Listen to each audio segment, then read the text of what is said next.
Hello, everybody. I'm forecaster Mark Spencer from Neoweather.com. I'm bringing you a special update on Hurricane Sandy and how this is going to affect our area over the next couple of days. This is a pretty big storm, probably one for the record books, and it's going to affect us pretty significantly here in Ohio. So I want to update everybody on what is going on right now. First thing we're going to take a look at is the rain across Ohio. This is actually in association with a cold front that moved through our area on Friday. It's now pushing back to the west. Why? Because Hurricane Sandy is coming up the coast. It's the stronger system, so the weaker system is getting pushed out of the way a little bit. What's going to happen, though, is these two systems are going to merge together. At that point, Hurricane Sandy will not be a tropical system.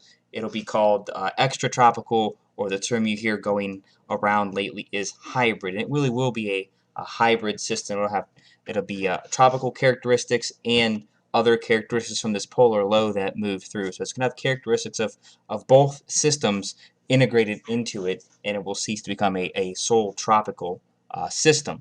Nonetheless, it's still going to be very powerful, very strong, and it's going to do more than likely a lot of damage and everything. So we're going to discuss a few things throughout this. The track, I think, we're looking at it possibly taking, and some of the other effects. We're looking at a lot of rain and a lot of wind.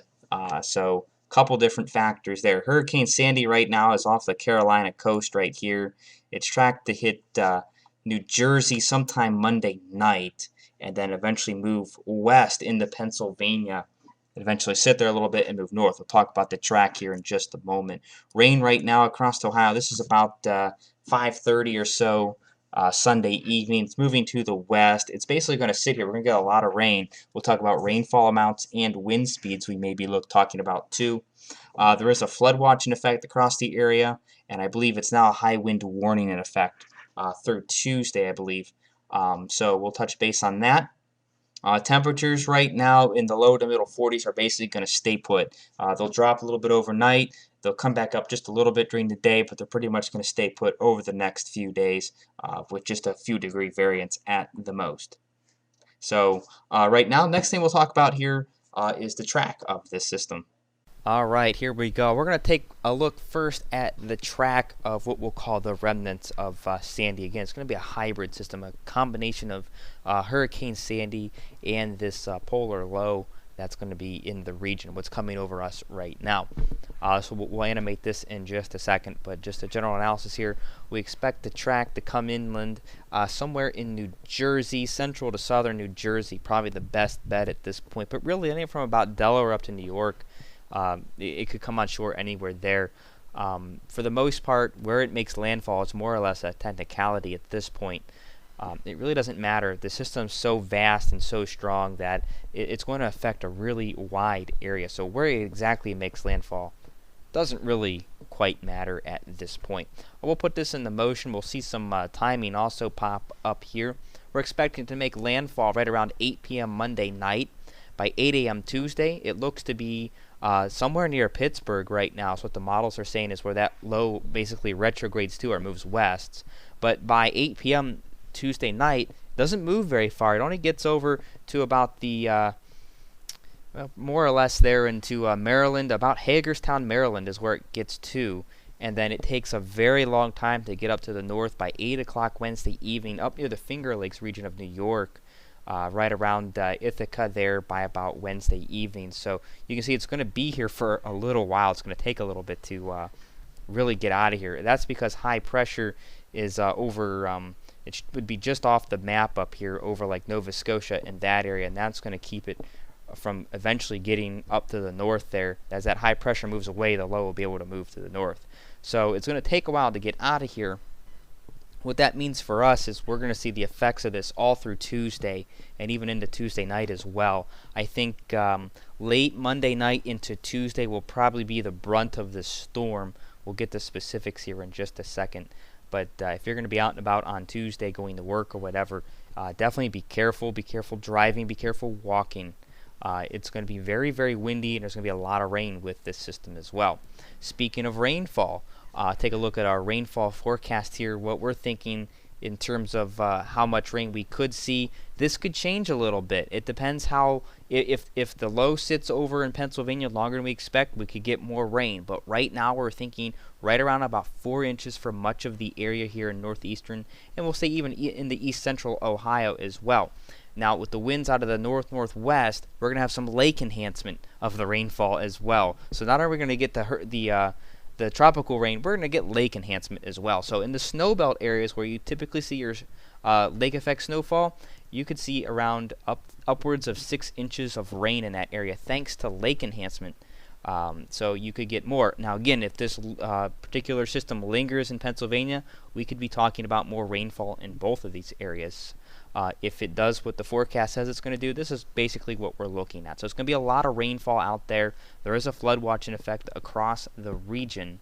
So do be careful. If you do run across a roadway that has been flooded, remember, turn around, don't drown. Never drive through a flooded roadway. Go find an alternate route, and don't drive through a flooded roadway. You don't know if that road's actually there underneath the water, and there is no way for you to gauge how deep that water is. So there's going to be a lot of rainfall. With the rain, we're also going to have the wind, and that's not a good thing because the ground's going to be saturated, and we're going to have these really strong winds. That's going to allow trees to come down much easier, especially if they still have leaves on them. So not a very good combination here. Now, fortunately, many of the trees have lost most of their leaves, but there's still some out there that do have some of the leaves. And, of course, don't forget the pine trees. We have plenty of those around here, too.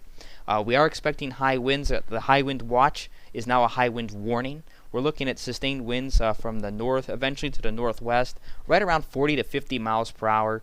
Generally, I think 20 to 40 sustained is probably going to be the best bet, but you can see 40 to 50 there for a while. Wind gusts, I'm still going to go with anywhere from 60 to 70 miles per hour. A couple forecasts I've seen have erred to the lighter side, around 60 or so. I think 60 to 70 is going to be our range on this, especially if that low tracks any further west towards us. If we get closer to the center of that low, it's going to be much stronger here. Again, tree limbs, even whole trees, and power lines will likely fall in some areas. So we will be talking about power outages and damage from tree limbs and trees falling on objects on the ground too. So we do have that factor. Also, we have some very large waves forecast on Lake Erie. I'm going 15 to 17 feet. I've seen the forecast come up this afternoon, upwards of almost 20 feet. That's near shore, within 5 miles, by the way, not out on the open waters of Lake Erie. Out there, it's going to be generally about the same, especially in the center of the lake, since it's very bathtub-like, kind of flat and bowl-like on the bottom.